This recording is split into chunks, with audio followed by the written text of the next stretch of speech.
Okay. Hi, Ridley. How are you? I'm well, Douglas. Thank you. Thank you for coming on the show. It's nice to have you here. Right off the bat, I gotta say, what is the Mickey Mouse? It looks like an award of some kind behind you there.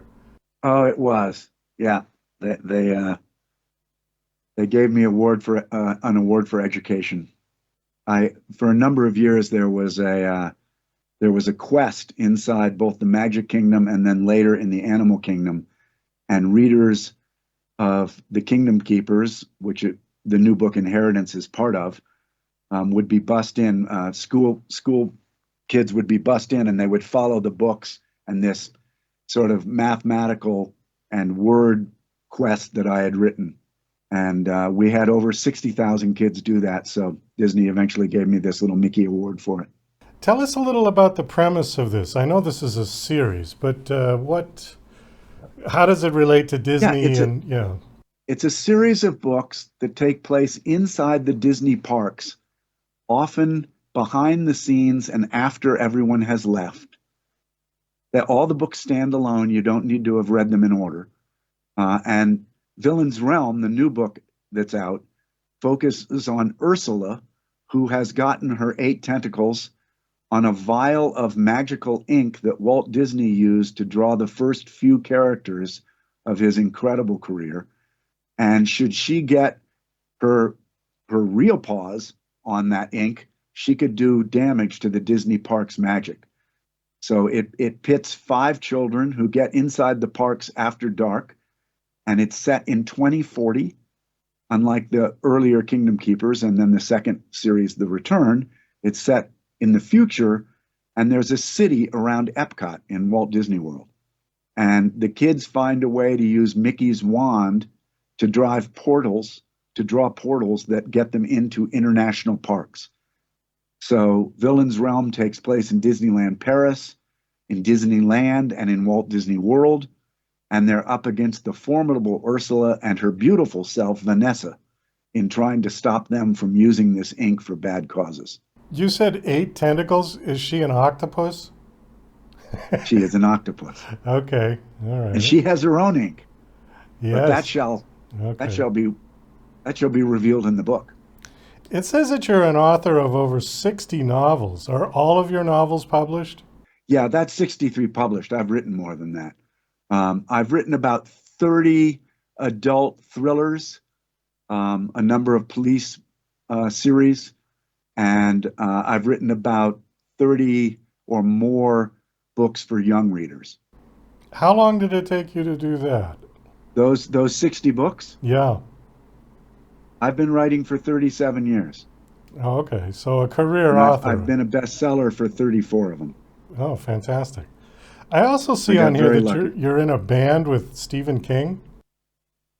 I Yeah, I'm in a band with Stephen King, Amy Tan, Scott Turow, Mitch Albom, and Dave Barry. And that's partly why I write for young readers, because Dave Barry and I co-wrote a book called Peter and the Starcatchers, which tells how a young boy became the legendary Peter Pan. I didn't know Stephen King was even a musician. What does he play? He plays guitar pretty well, and he sings, and he and Dave Barry and Mitch Albom are all rock and roll encyclopedias. They know every word to every song.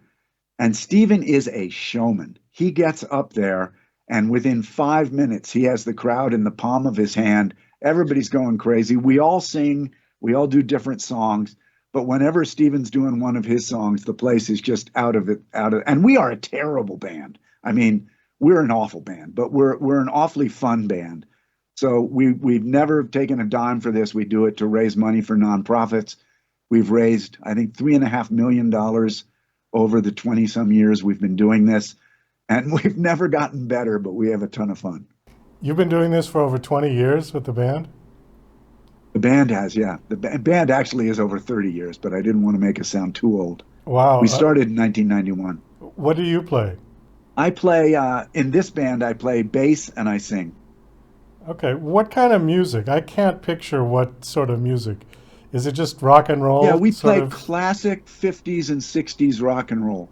And if it's Stephen King, then he will have rewritten the words to the story, to the song. And, classically, they're sort of horror lyrics. If it's Amy Tan, she'll sing Boots Are Made for Walking, and she comes out in a lycra outfit with a cop hat on and a riding crop in her hand, and she whips all of us who are her musician backup. It's kind of theatrical hoot, but the music is certainly not front and center. It's mostly theater. Is it mostly cover tunes that you guys are doing? All cover. Yeah, it's all cover. All cover. Okay. Mitch Albom does a great Elvis Presley imitation. We had Warren Zevon was in our band for 5 years. Oh wow. Roger McGuinn was in the band for 7 years. We had Bruce Springsteen walk onto the stage and play with us. Darlene Love, on and on and on. We've Judy Collins has played with us. Because we're such a weird band, we attract all these wonderful musicians who I'm sure they regret it the minute they play with us. But we have a ton of fun. So all of this is for charity. What sort of charities do you guys perform for? It started out First Amendment rights and groups like that. Over the years, there was a terrific program that taught underserved kids reading and writing called America Scores. It's still going in probably 11 cities in the country, and we help support them for a whole bunch of years. Anything that connects to readers, we play a lot of book festivals, reading book festivals. Like the Miami Book Fair has us almost every year, and there's 250,000 people who go through that book fair. And so sometimes we're entertainment, sometimes we're part of the fundraising, but there's always whoever hires us donates something to a really good cause. Let me pivot back to Disney. Why did you pick Disney for your theme for your books? Disney picked me. I was incredibly lucky. For whatever reason, Disney decided to treat me to a VIP weekend in their parks. And that was with Dave Barry at the time. We were buddies. And boy, it was 3 or 4 of the most magical days you could ever have. And we had very young kids, 5-year-olds, 7-year-olds. But it was amazing. And I had been raised to write thank you notes. So I wrote a thank you note to the person I thought had arranged it. And it turned out I was wrong. Disney Books had arranged it. So I spoke to Disney Books to thank them.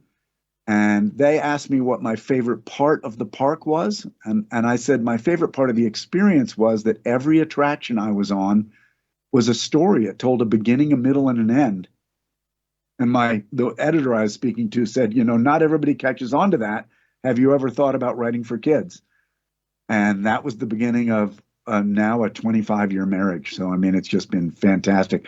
I'm an observer when I write. I write from research. So I asked them, I sort of told them really that I could only do these books if they would let me into their parks after dark when no one was there. They said they didn't do that. That was not allowed. And then they changed their minds about a month later. And I've now been in their parks, I think 31, 32 times after hours with an Imagineer. I'm walked through an attraction, and then they bring a crew in and they turn it on for me. And I ride it 5 or 10 times. And there's always something interesting or spooky, and I take notes, and that's what all these books, including the new one, Villain's Realm, are based on. So you get a sort of a VIP tour all by yourself with how many people? I get an insider's tour all by myself. Tour. It's anything but VIP because it's cold, creepy, and silent. But I once got a VIP tour, which means that you jump all the lines, and they treat you like a little baby, and it was very special. The new book, because it's set in 2024, it has flying cars. It has a very hip fairy godmother, the notorious FGM. It has this demented chemist who is trying to replicate Walt Disney's magical ink, and these 5 kids who must stop that ink from getting replicated. So when you go on these, I guess I don't want to call it a tour, but when you go into the park after dark, is all the lights off, or do they light up the whole thing for you? No, the park's dark, and they're just emergency lights on. And when I go in the attractions, the lights are off, the music is off, the ride is turned off. We walk it along the emergency exits, and the Imagineer tells me all the effects they create and how they make all this happen. And then they normally then turn on the music and the lights and let me and the Imagineers ride it multiple times. In the case of It's a Small World, that was my very first trip to Walt Disney World to do this research. And I went to 4 different rides. One of them was Small World. And when it came time to ride, I asked them to leave the lights off and the music off and to turn the dolls off. So all the dolls were stuck in their little fun motion that they do while they sing this song that can get into your head for weeks. And I was in there in the dark, and I saw 2 of the dolls move. And it just completely startled me, gave me a heart attack because they were turned off. But they moved, and I wrote down in my notebook, 2 of the dolls moved even though turned off. And that became this kind of iconic scene in the first book, Disney After Dark. Well, that is creepy. Did anybody make video It was creepy. of this?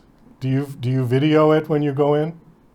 I take stills. They allow me to take stills, but I'm never allowed to show anybody any of them. Oh, I see. So Okay. I've got them for my research, but it's off bounds. They're so kind to me.